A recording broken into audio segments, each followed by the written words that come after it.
जय Hind. Good morning friends और मेरे प्यारे छात्रों। आज हम लोग एक विषय पे बात करने वाले हैं जिसका आप टॉपिक देख रहे हैं, और रक्त, जो कि ब्लड हम लोग कहते हैं, और ये खून भी कहते हैं, रक्त भी कहते हैं, रुधिर भी कहा जाता है। तो ये इसके अनेक नाम हो सकते हैं, लेकिन ये हमारे शरीर के इम्पोर्टेंस पदार्थों में से एक है। यूँ कह सकते हैं कि हमारे शरीर में एक अहम भूमिका निभाने वाली एक चीज है। और इसके बगैर मतलब हमें बहुत सारी सामना तकलीफों का सामना करना पड़ सकता है। कमी के कारण बहुत सारे दिक्कतों का सामना करना पड़ सकता है, और ब्लड इन्फेक्शन के द्वारा भी हमारे शरीर में कई तरह की बीमारियां हो सकती है। तो इसको हम लोग आज एक टॉपिक में कवर करेंगे, लेकिन ये एक बड़ा सा टॉपिक है जो कि एक वीडियो में कवर नहीं हो पाएगा। लेकिन मैं आपको आज बेसिकली जो ब्लड के प्रकार हैं, इसके जो कार्य होते हैं, इसको हम लोग बात कर लेंगे, और अगले वीडियो में इसके और जितने भी पॉइंट्स बच जाएंगे उसको हम लोग कवर करेंगे। तो वीडियो पूरा देखेंगे और समझेंगे, और जहां भी आपको दिक्कत होगा अवश्य ही कमेंट करें। जैसा आप देख पा रहे हैं कि यहाँ पे लिखा हुआ है रक्त यानी कि ब्लड, और इसके बारे में कुछ पॉइंट्स जो है पहले से हमने लिया हुआ है ताकि आपको आसानी से जल्दी ही कम समय में समझाया जा सके। तो रक्त एक प्रकार का तरल संयोजी ऊतक है, यानी कनेक्टिव टिश्यू कहा जाता है। इट मीन्स हमारे शरीर को पूरी तरह से कनेक्ट करके रखने का काम करता है। यानी कि ब्लड हमारे शरीर में पूरा संचारण का काम करता है, यानी ऑक्सीजन को कैरी करने का ब्लड का काम है। तो इसको हम लोग देख रहे हैं। रक्त की प्रकृति दुर्बल क्षारीय होती है, यानी क्षारीय का मतलब आपको जब पीएच स्केल के बारे में कभी पढ़ा होगा, या इसके बारे में हम लोग बात कर लेंगे, पीएच स्केल, पीएच मान के बारे में।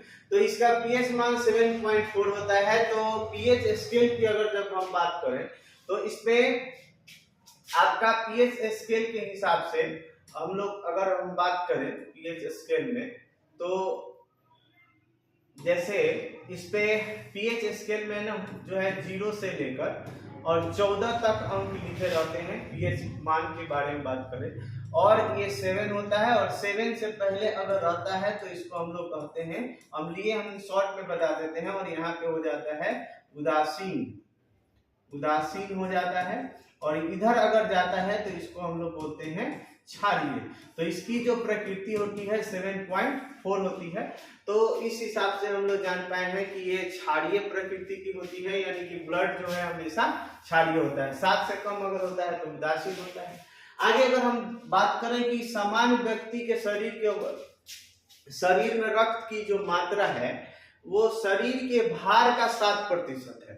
इसका मतलब ये हुआ कि आपका जितना वजन होगा उसका 7% निकाल लिया जाएगा। जैसे मान लीजिए कि हमारा वजन जो है मान लीजिए 66 केजी है, इतना केजी है, तो हम लोग परसेंटेज की अगर बात करें तो इसका 7% निकालते हैं, तो ये आपका हो जाता है 42, 742 हाथ में 4, और 42 और 4 46, और ये पॉइंट बट्टा में 2। तो आपको दशमलव ऐड करने आता होगा, तो यहाँ पे दशमलव आ जाता है इतना लीटर।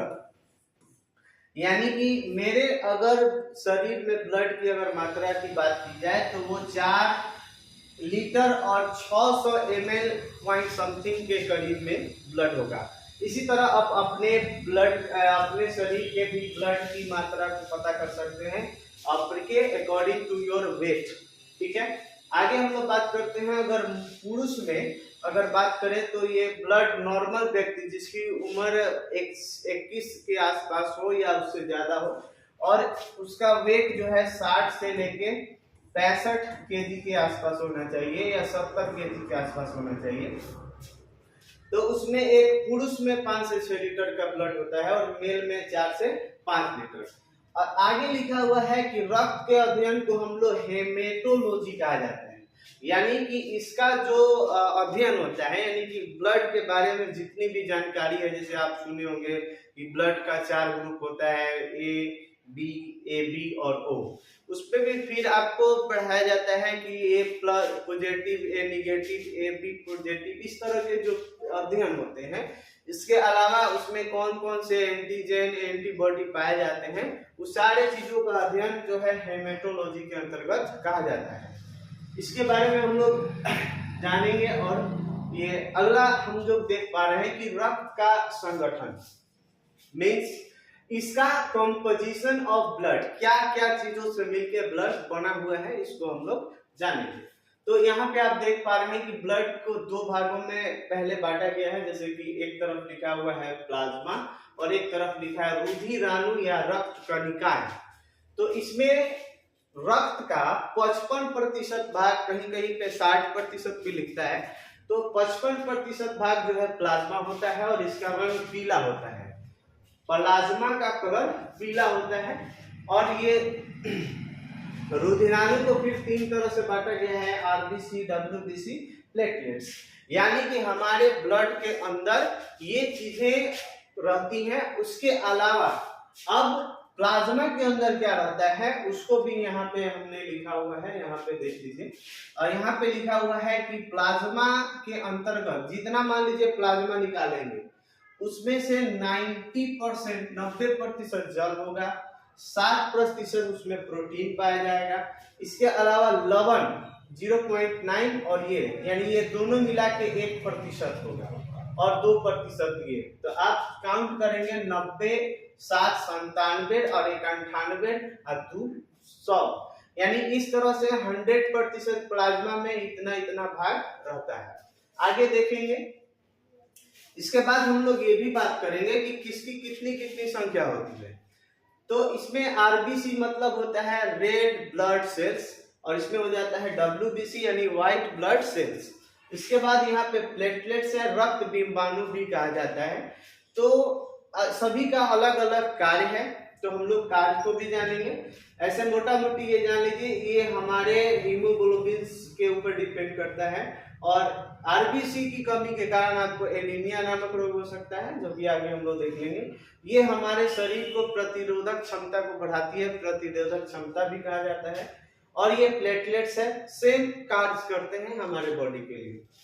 आगे हम लोग बात करते हैं। रक्त का 45% भाग होता है जिसे 3 भागों में बांटा गया है। मतलब हम अभी जो हम लोग रुधिराणु पढ़ रहे थे यानी रक्त कणिकाएं, जो आरबीसी, डब्ल्यूबीसी और प्लेटलेट्स के बारे में बात हो रही थी, रक्त, लाल रक्त कणिकाएं या कण, रक्त बिंबाणु, इस तरह से। तो लाल रुधिर कणिकाएं की अगर बात करें तो यहाँ पे वैज्ञानिक नाम जो इसको है एरिथ्रोसाइट, जो है आरबीसी का वैज्ञानिक नाम है। निर्माण यानी व्यस्त व्यक्ति के अस्थि मज्जा में होता है। अस्थि मज्जा का मतलब होता है बोन मैरो, यानी कि हड्डी को जब फाड़ा जाता है तो उसके अंदर एक जालीनुमा संरचना पाई जाती है। तो वो उसी के द्वारा जो है ना ब्लड का निर्माण होता है। और ब्लड का निर्माण होने के बाद वो एक स्प्लीन नामक स्थान होता है, प्लीहा जिसको कहा जाता है, उसमें उसको स्टोर किया जाता है। तो व्यस्त में अस्थि मज्जा में होता है और भ्रूण अवस्था में यकृत यानी जो छोटे बच्चे हैं गर्भ में जो बड़े होते हैं उनका जब हड्डी का विकास नहीं हुआ रहता है पूर्ण रूप से, तो उस समय उनका खून जो है बॉडी में लीवर में बनता है। जीवन काल की अगर बात करें तो मैक्सिमम 120 दिन है, जैसे कि आरबीसी का ये जीवन काल 1 से 120 दिन होता है। मृत्यु प्लीहा यानी कि आरबीसी का मृत्यु या कब्र कहिए, ये आपका प्लीहा में ही होता है। आगे बढ़ लेते हैं। एक स्वस्थ पुरुष में आरबीसी जो है 45 से 55 लाख प्रति घन मिलीलीटर के हिसाब से होता है और महिलाओं में 40 से 45 लाख होता है। यानी इसके काउंटिंग की बात हो रही है। इतने हमारे बॉडी के अंदर आरबीसी होते हैं जो रेड टिकिया टाइप से दिखते हैं। आगे है आरबीसी का मुख्य कार्य क्या है? ऑक्सीजन का परिवहन होता है, जो जिसके लिए इसमें हीमोग्लोबिन नामक प्रोटीन पाया जाता है। सवाल यहाँ से भी पूछा जाता है कि आरबीसी में कौन सा प्रोटीन पाया जाता है, तो आपको याद रखना है कि हीमोग्लोबिन। और आरबीसी का मेन काम है हमारे बॉडी में ऑक्सीजन को कह सकते हैं परिवहन करना, एक पूरे शरीर में ढोना, पहुंचाना, इस तरह से बहुत सारे बातें कही जा सकती है। और ये होता कैसे है, तो उसको हम लोग रेस्पिरेशन, श्वसन के बारे में जब हम लोग पढ़ेंगे तो वहां पे पढ़ेंगे कि ब्लड में ऑक्सीजन जाता है और ऑक्सीजन से कैसे पूरे बॉडी में ऑक्सीजन को ब्लड कैरी करता है। तो आगे हम लोग देखेंगे। आरबीसी में हीमोग्लोबिन पाया जाता है और हीमोग्लोबिन के कारण ही रक्त लाल होता है। या बहुत बार छोटे कक्षाओं में भी जीके क्वेश्चंस में डाल दिया जाता है। हीमोग्लोबिन दो चीजों से मिलकर बना है, जिसको हीमेटिन या हीमोग्लोबिन कहा जाता है। यहाँ से भी क्वेश्चन बन जाता है कि हीमोग्लोबिन किन किन चीजों से बना है। आगे बढ़ते हैं।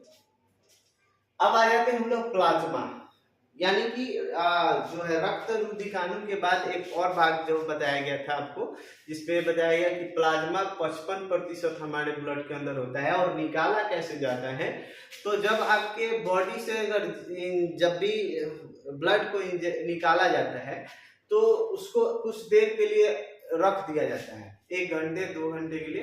तो कुछ देर बाद क्या होता है ना कि उसमें प्लाज्मा वाला भाग ऊपर की तरफ इकट्ठा हो जाता है और नीचे की तरफ जितने भी रक्त कणिकाएं आरबीसी डब्ल्यूबीसी होते हैं वो जम जाते हैं। उसके बाद अलग प्रक्रिया है, किस तरह की जांच है उसके हिसाब से उनका काम किया जाता है। इसमें लिखा है कि यह रक्त का तरल अवस्था में पाए जाने वाला भाग होता है, जिसमें 90% भाग जल होता है। बिलिरुबिन के कारण इसका रंग हल्का पीला होता है। तो ये आपको याद रखना पड़ेगा, बिलिरुबिन। ये थोड़ा सा टेढ़ा है लेकिन याद तो करना ही पड़ता है। वाटर, इसमें यहाँ तक लिखा है ग्लूकोज, ये दोनों मिलकर ऊर्जा का निर्माण करते हैं, जिसमें आपको बताया गया। अब प्रोटीन के जो प्रकार हैं वो कुछ इस तरह से हैं। इसमें है थ्रोम्बिन, प्रोथ्रोम्बिन, ग्लोब्यून लिखा है ना, ग्लोब्यूलिन, उसके बाद फाइब्रिन, फाइब्रिनोजेन, और इस तरह से आपका प्रोटीन के प्रकार है। आगे देखते हैं। प्लाज्मा शरीर में प्रोटीन एवं अन्य पदार्थों को एक स्थान से दूसरे स्थान पर ले जाने का कार्य करता है। यानी कि प्लाज्मा का मेन क्या काम है कि शरीर में प्रोटीन और अन्य पदार्थों को बॉडी में ट्रेवल कराना, यानी एक स्थान से दूसरे स्थान पर ले जाना काम है।